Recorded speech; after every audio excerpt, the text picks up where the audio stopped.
నమస్కారం. ఈరోజు మనం ఒక ఆ చాలా స్ఫూర్తినిచ్చే కథ లోతుల్లోకి వెళ్దాం. ఇది కలలు, పట్టుదల మరి నిరాశను దాటడం గురించి. మాంటీ రాబర్ట్స్ అని ఒక గుర్రపుశాల యజమాని జీవితంలోని చిన్న సంఘటన ఇది. ఈ కథ మాంటీ స్నేహితుడు చెప్పారట. ఎప్పుడంటే యువత కోసం నిధులు సేకరించడానికి మాంటీ తన ఇల్లు ఇచ్చినప్పుడు. అప్పుడు బయటపడింది ఈ కథ. అంటే ఇతరులు ఎన్ని చెప్పినా మన కలల్ని మనం నమ్మడం, వాటిని పట్టుకోవడం ఎంత ముఖ్యమనేది ఈ డీప్ డైవ్లో చూద్దాం. సరే, ఇక మాంటీ కథలోకి వద్దాం. చిన్నప్పుడు మాంటీ వాళ్ళ నాన్న ఆయన గుర్రాలకు శిక్షణిచ్చేవారు. ఓ కాని వాళ్ళొకచోట స్థిరంగా ఉండేవారు కాదు. మరి అటూ ఇటూ తిరుగుతూ ఉండేవారు. అంటే ట్రావెలింగ్ జాబ్ లాంటిదా? అవును, దాదాపు అలాగే. దీనివల్ల మాంటీకి స్కూలింగ్ సరిగా సాగలేదన్నమాట. ఇక హైస్కూల్ చివరి సంవత్సరంలో టీచర్ ఒక వ్యాసం రాయమన్నారు. దేని గురించి? భవిష్యత్తులో ఏమవ్వాలనుకుంటున్నావని. ఆ సరే. ఆ రాత్రి మాంటీ కూర్చుని ఒక వ్యాసం రాశాడు. ఏకంగా 7 పేజీలు. అబ్బో, 7 పేజీలా? అవును, తన కల గురించి. ఒక పెద్ద గుర్రపుశాల సొంతం చేసుకోవాలని. ఓ ఊరికే రాయడమే కాదు, 200 ఎకరాల స్థలం ఎలా ఉండాలి, బిల్డింగులు, గుర్రపుశాలలు, ట్రాక్ ఎక్కడుండాలి అన్నీ వివరంగా గీశాడు కూడా. డ్రాయింగ్స్ కూడానా? ఒక రేఖాచిత్రం లాంటిది. చివరికి ఆ 200 ఎకరాల్లో కట్టుకునే 4000 చదరపొడుగుల ఇల్లు, దాని ఫ్లోర్ ప్లాన్ కూడా గీశాడు.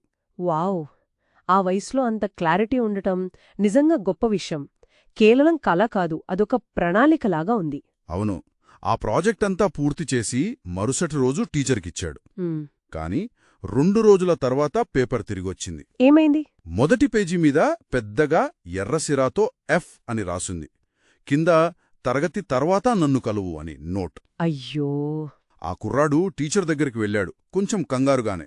నాకెందుకు ఎఫ్వేశారు అని అడిగాడు. అప్పుడు టీచర్ అన్నారట, చూడు, ఇది నీలాంటి కుర్రాడికి అస్సలు వాస్తవం కాని కల. నీ దగ్గర డబ్బు లేదు, మీ కుటుంబం ఒక చోట ఉండదు, నీకు వనరులు లేవు. గుర్రపుశాల పెట్టాలంటే బోలెడు డబ్బు కావాలి. భూమి కొనాలి, గుర్రాలు, వాటి మేత, ఇదంతా నువ్వు చేయలేవు అని చెప్పారు. ఆ మాటలు కొంచెం కఠినంగా అనిపిస్తున్నాయి. అవును. ఇంకా నువ్వు దీన్ని మళ్ళీ రాయి, కాస్త వాస్తవానికి దగ్గరగా ఉండే లక్ష్యంతో రాయి, అప్పుడు నీ గ్రేడ్ గురించి ఆలోచిస్తాను అనే సలహా కూడా ఇచ్చారట. ఇక్కడ మనం కొంచెం ఆగాలి. ఆ టీచర్ ఉద్దేశ్యం బహుశా కుర్రాడి మీద బెంగ కావచ్చు, లేదంటే లోకం తీరు ఇంతే అని తనకున్న అభిప్రాయం కావచ్చు. అవును, నిజమే.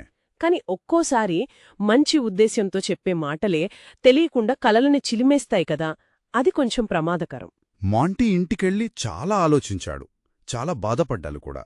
వాళ్ళ నాన్నని సలహా అడిగాడు. వాళ్ళ నాన్న ఏమన్నారు? ఆయన చాలా సింపుల్గా, చూడు నాయనా, ఇది నువ్వు స్వంతంగా తీసుకోవాల్సిన నిర్ణయం, నీ జీవితానికి ఇది చాలా ముఖ్యం అని చెప్పారట. అంటే నిర్ణయాన్ని మళ్ళీ మాంటీకే వదిలేశారు, బాధ్యత ఇచ్చారు. అవును, బయటివాళ్ల మాటల కంటే నీ మనస్సు ఏం చెప్తుందో విను అన్నట్టుగా ఉంది. ఇక 1 వారం రోజుల ఆలోచన తర్వాత మాంటీ మళ్లీ స్కూల్కి వెళ్ళాడు. ఏం చేశాడు? మార్చి రాశాడా? లేదు, అదే వ్యాసాన్ని ఎలాంటి మార్పులు చేయకుండా మళ్లీ టీచర్కి ఇచ్చాడు. అచ్చు అదే వ్యాసాన్నా? అవును, ఇచ్చి మీరు ఎఫ్ గ్రేడ్ ఉంచుకోండి, నేను నా కలను ఉంచుకుంటాను అని చెప్పేశాడు. అబ్బో, ఎంత ధైర్యం ఆ వయసులో అలా అనడం. ఇప్పుడు అసలు విషయానికొద్దాం. చాలా ఏళ్ల తర్వాత మాంటీ ఈ కథను మళ్లీ చెప్తున్నాడు. ఎక్కడా?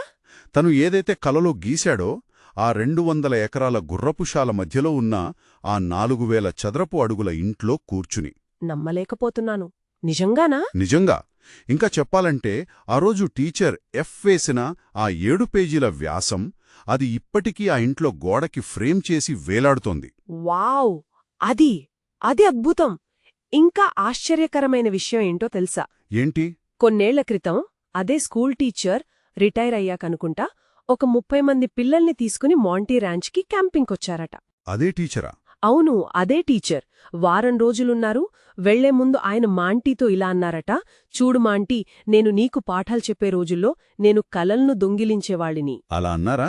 అవును, బహుశా నీలాంటి ఎంతో మంది పిల్లల కలల్ను నేను అలా దొంగిలించుంటాను. కాని అదృష్టవశాత్తు నువ్వు నీ కలను వదులుకోనంత మొండివాడివి, ధైర్యవంతుడివి అని ఒప్పుకున్నారట. అబ్బా, కథకు ఎంత మంచి ముగింపిది. అంటే టీచర్ కూడా తన తప్పు తెలుసుకున్నాడనమాట. అంటే ఈ మొత్తం కథలో మనం కేసుకోవాల్సిందేంటి? ఎవరైనా ఏదైనా అన్నారని మన కలల్ని వదిలేయకూడదు. ఖచ్చితంగా. మనసు చెప్పింది వినాలి. పట్టుదలగా ఉంటే ఏదీ అసాధ్యం కాదు అనిపిస్తుంది. అవును. టీచర్ మొదట ఇచ్చిన తీర్పుకి మాంటీ తర్వాత సాధించిన దానికి ఎంత తేడా ఉందో చూడండి. ఇది మనందరికీ వర్తిస్తుందనుకోండి. నిజమే. మనమేదైనా పెద్ద లక్ష్యం పెట్టుకున్నప్పుడు ఇలాంటి సందేహాలు, విమర్శలు రావడం చాలా సహజం. అక్కడ కావాల్సింది ఆత్మవిశ్వాసం, దృఢ సంకల్పం, ఇందాకన్నట్టు ఆ గంపషన్. బహుశా మాంటీకి ఆ కల పట్ల ఉన్న స్పష్టత, ఆ వివరాలతో కూడిన ప్లాన్ అవే అతనికి అంత విశ్వాసాన్ని ఇచ్చి ఉండొచ్చు. అంటే కేవలం కల కనడమే కాదు, దాన్ని అంత స్పష్టంగా ఊహించుకోవడం, వివరంగా ప్లాన్ చేసుకోవడం కూడా ముఖ్యమంటారా? అవును. అది కూడా ఒక ముఖ్యమైన భాగమే అనిపిస్తోంది. ఇక ముగింపుగా ఒక ప్రశ్న ఆలోచిద్దాం. సరే. మంచి ఉద్దేశంతో ఇచ్చే సలహా ఎప్పుడూ కలల దొంగతనంగా మారుతుంది.